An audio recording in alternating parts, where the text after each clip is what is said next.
l'islam honore la force et méprise la faiblesse. Et je situe le tournant de l'attitude des musulmans en France avec les signatures des accords d'Évian. Qu'est-ce qui se passe avant Évian? La France gagne la guerre d'Algérie. La guerre d'Algérie est gagnée. De Gaulle décide de faire la paix. Pourquoi pas? Pourquoi pas, hein? Pourquoi pas? Il disait, je préfère faire l'Algérie algérienne parce que sinon nous aurons colombé les deux mosquées. Okay. Hein? On a fait l'Algérie algérienne et on a colombé les deux mosquées. Donc son analyse n'est pas terrible. Qu'est-ce que c'est que les accords d'Évian? C'est des accords de battu. Quand on signe les accords d'Évian, la France reconnaît qu'elle a perdu la guerre. Pourquoi? Pour deux choses. D'abord parce qu'elle donne une nationalité française à tous les Algériens qui sont nés. Pourquoi? Ces gens-là viennent faire la guerre, ils nous haïssent. Pourquoi leur donner la nationalité française? C'est un état de perte de la guerre. On a perdu la guerre. Et en plus, on leur donne le Sahara qu'ils ne demandent même pas. Donc, on affine le fait qu'on a perdu cette guerre. Donc, on est des perdants. Hein? Si on signe un accord de perdants, on est des perdants. Et quand on est des perdants, eh bien, l'islam vous méprise. Hein? On méprise le faible. Donc, il y a un tournant qui se passe là, et les accords d'Évian, de manière très claire, c'est de la haute trahison. Hein?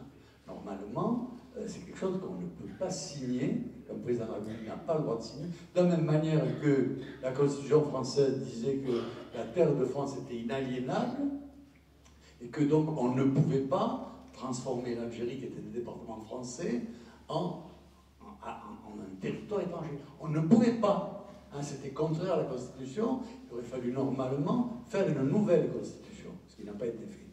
Donc, on a là les actes fondateurs, en fin de compte, de la Ve République, sont hautement préjudiciables pour l'honneur de la France. Et on en a les conséquences aujourd'hui. Tout ce qui se déroule aujourd'hui sont les conséquences de ces accords d'Évian qui signent la faiblesse idéologique de la France. Et il y a pire que ça, il y a encore bien pire que ça, c'est qu'au moment où on signe les accords d'Évian, on trahit les hommes qui se sont battus pour la France. On trahit les harkis qui se sont battus pour la France et qui donc sont français par le sang versé, hein, comme le dit un slogan de la Légion étrangère. Hein, il y a deux manières d'être français. On peut naître français ou bien devenir français par le sang versé. Et il est bien évident que les harkis étaient des Français par le sang versé. Or, ils ont été trahis, abandonnés, hein, sacrifiés et terrorisés, parce qu'ils ont subi toutes les atrocités possibles, comme d'ailleurs beaucoup de Français qui avaient voulu rester en Algérie et qui ont fini de manière plus ou moins abominable. Bon. Et il est bien évident que ce qui s'est passé là entache toute la Ve République.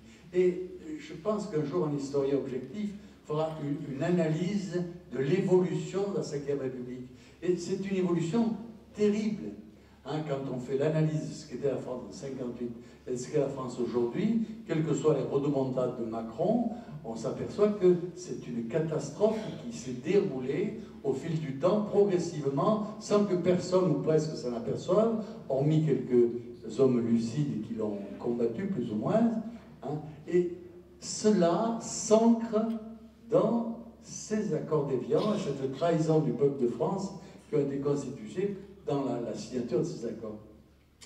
Et de la même manière, le terrorisme qui s'est établi sur la Vendée a été la naissance d'un terrorisme. C'est la première fois qu'un État a établi le terrorisme comme programme de gouvernement. C'est la première fois dans l'histoire. Il y a eu des actes terroristes. Quand une armée gagnait, bah, il valait mieux pas être là parce que la rapine, le viol était la coutume. Mais ce n'était pas une consigne d'État. Hein. Là, la destruction de cette région a été une consigne d'État.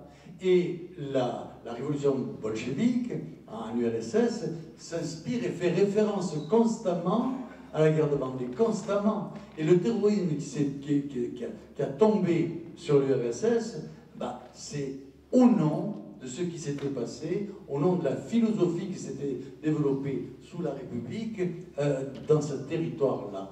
Et là aussi, hein, ça a des conséquences. L'intolérance considérable qui est le signe de notre pays, parce que vous avez des pays, par exemple en Amérique, même en Italie, il y a une liberté de pensée, une liberté d'expression qui n'existe pas en France. La France est un pays qui vit sous un régime totalitaire.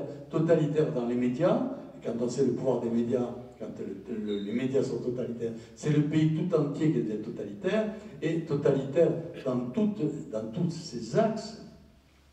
Et il est bien évident que combattre le totalitarisme aujourd'hui en France devient de plus en plus difficile parce que le prêt à penser qui règne et que nous condamnons constamment se développe avec une acuité considérable. Xavier l'a évoqué tout à l'heure et on ne peut pas ne pas l'évoquer.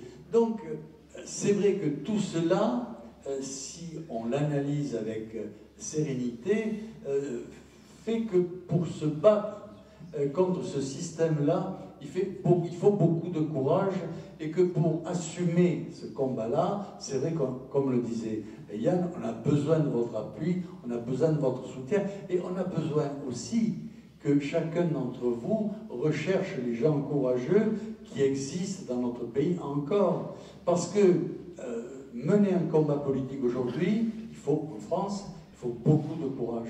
Et c'est vrai que tous les Français ne sont pas courageux, mais il y en a quand même qui le sont, et ceux-là, s'ils pouvaient nous rejoindre, nous renforceraient et renforceraient notre action d'une manière tout à fait considérable.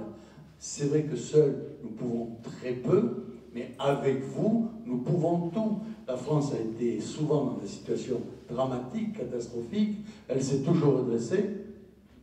Il n'est pas toujours dit qu'elle se redressera, parce que les civilisations et les pays sont mortels, mais si les Français le veulent, nous résisterons.